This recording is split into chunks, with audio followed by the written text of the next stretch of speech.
The Laughing River. In the heart of a lush green valley surrounded by towering hills and ancient forests, there flowed a river known to the locals as the Whispering Waters. The river was a source of life and joy for the village of Greenwood, with its clear waters nurturing the land and its gentle sounds soothing the hearts of all who lived there. One sunny afternoon, a group of children from Greenwood set out to play by the river. They were a lively bunch, always seeking new adventures and discoveries. Among them was a young boy named Alex, known for his curiosity and playful spirit, and his best friend, Mia, whose laughter was as bright as the summer sun. As they reached the river, Alex and Mia decided to play a game. They started skipping stones, watching them bounce across the water's surface. After a while, Alex, with a mischievous glimmer in his eye, reached down and playfully tickled the water, as if the river were a friend. To the children's astonishment, the river responded with a sound that was unlike anything they had heard before. It was a soft, melodious laughter bubbling up from the depths of the water. The laughter was light and joyful, echoing through the valley and filling the air with a sense of wonder. The children were captivated. They had never known a river to laugh, and the sound was enchantingly beautiful. Encouraged by the river's response, they all began to gently tickle the water, and with each touch the river laughed, its cheerful melody growing louder and more vibrant. As they played, more children from the village came to see what was happening. They too joined in, tickling the water and reveling in the river's laughter. The laughter of the river seemed to blend with the children's own laughter, creating a symphony of joy and happiness. Word of the Laughing River, as it came to be called, spread quickly through Greenwood. Villagers of all ages were drawn to the river, curious about the strange and wonderful phenomenon. They watched in amazement as the children played, and soon they too began to join in the fun, tickling the water and laughing along with the river. The Laughing River became a place of gathering for the people of Greenwood. It was no longer just a source of water. It had become a source of happiness and community. The river's laughter had a magical quality, lifting the spirits of all who heard it and reminding them of the simple joys in life. As the sun began to set, painting the sky in shades of orange and pink, the children, tired from their day's adventures, sat by the riverbank. They listened to the gentle laughter of the river, feeling a sense of peace and contentment. In their hearts, they knew they had discovered something special, a gift from nature that would stay with them forever. That night, as the children lay in their beds, the sound of the river's laughter echoed in their minds. They drifted off to sleep with smiles on their faces, dreaming of the joyous melodies of the Laughing River. The next morning, the children of Greenwood woke up with an eagerness to return to the Laughing River. The memory of the previous day's discovery filled them with excitement. They quickly gathered their friends and hurried back to the river, hoping that the magic they had experienced was not just a fleeting moment. To their delight, the river greeted them with its joyful laughter as they resumed their playful tickling.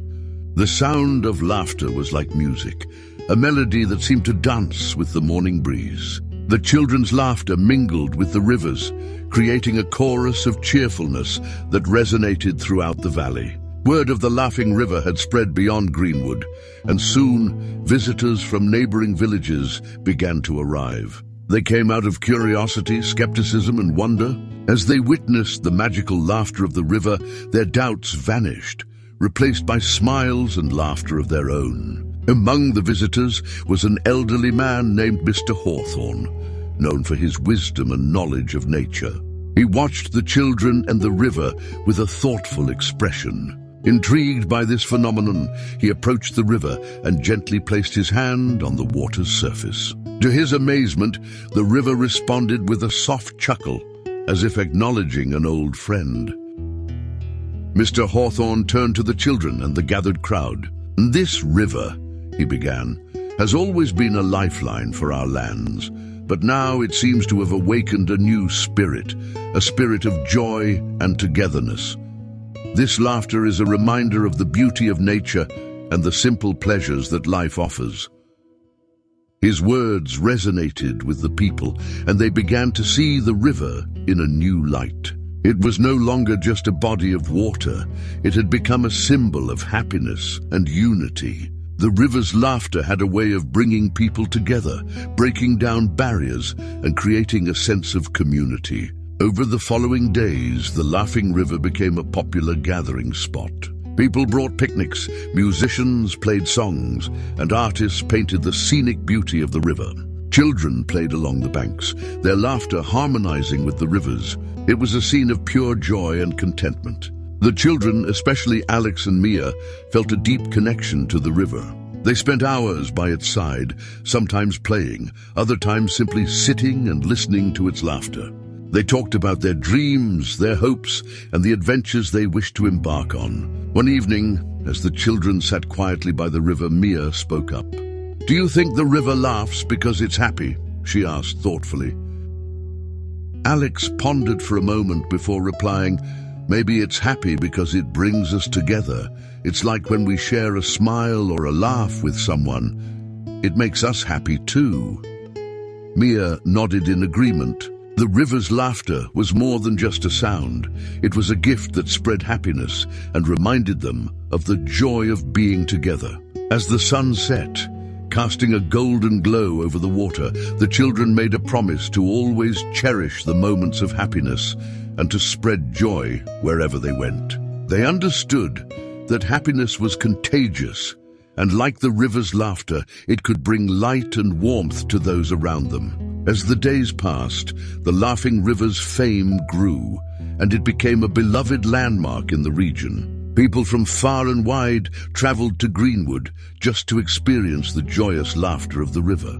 The once quiet village transformed into a lively hub of happiness and togetherness. In the midst of this newfound popularity, the children of Greenwood, particularly Alex and Mia, took it upon themselves to be the unofficial ambassadors of the laughing river.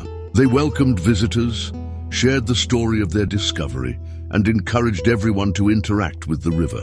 One sunny afternoon, a group of children from a distant city arrived at the river. They were from a place where concrete replaced greenery, and the sounds of nature were drowned out by the bustle of urban life. The city children were wide-eyed with wonder as they listened to the river's laughter. It was a sound so pure and joyful, unlike anything they had ever heard. Alex and Mia noticed that these children were initially hesitant to approach the river. Sensing their apprehension, they gently encouraged them to interact with the water. As the city children tentatively tickled the river and heard its laughter, their faces lit up with delight. Their laughter soon joined the river's, creating a beautiful harmony that echoed across the valley.